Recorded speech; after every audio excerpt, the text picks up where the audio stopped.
I have a Yamaha Grizzly here, and it is leaking oil out of the final drive where one of the CV axles comes out. I will be removing the rear tires. There's 2 bolts on each of these spindles that can come out. You don't actually have to take off the axle nut on the end of this axle here. CV joints just pop out. They're a little tough. There's a little keeper ring in there. You can kind of grab the shaft and tap it slightly to pop it out. That's how I've gotten these out best, actually. A little sketchy to do it that way. Sometimes you can tear the boot or tear the ring inside. So if you can get a good tool to get around there and pop it off, that's even better. The rear differential is only held in by 2 bolts right on the bottom, one in the front, one in the back. This air duct has to come out. There's just 1 Allen key up there. You can loosen up the hose clamp, and then there are 2 little plastic clips up here that have to come out. And then you can kind of pop it out, twist it around, and slide it out of there. The drive shaft up here, there's a slip joint right in this boot here, and that just is gonna pull apart.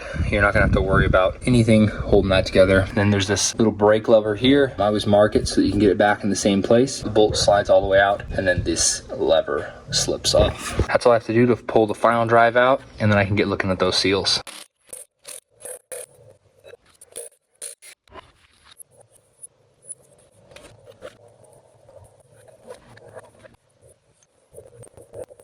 As I'm looking at the seal on the rear end here, you can see that right here, there's a little chunk missing. More than likely, there's a little burr on this part of the shaft here that's causing that to rip.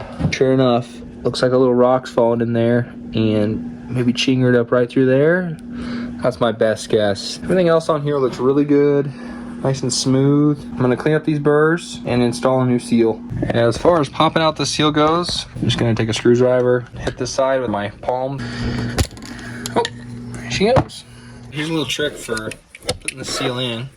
You take your old seal and you cut off this lip right here. Then you take your old seal, set it on top of your new seal, and then you can use your driver.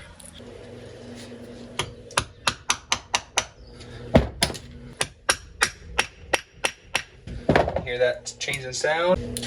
All right, we'll put it back in the bike. Too, when you're putting these guys on, put a little bit of oil around that sealing surface so it immerse that seal.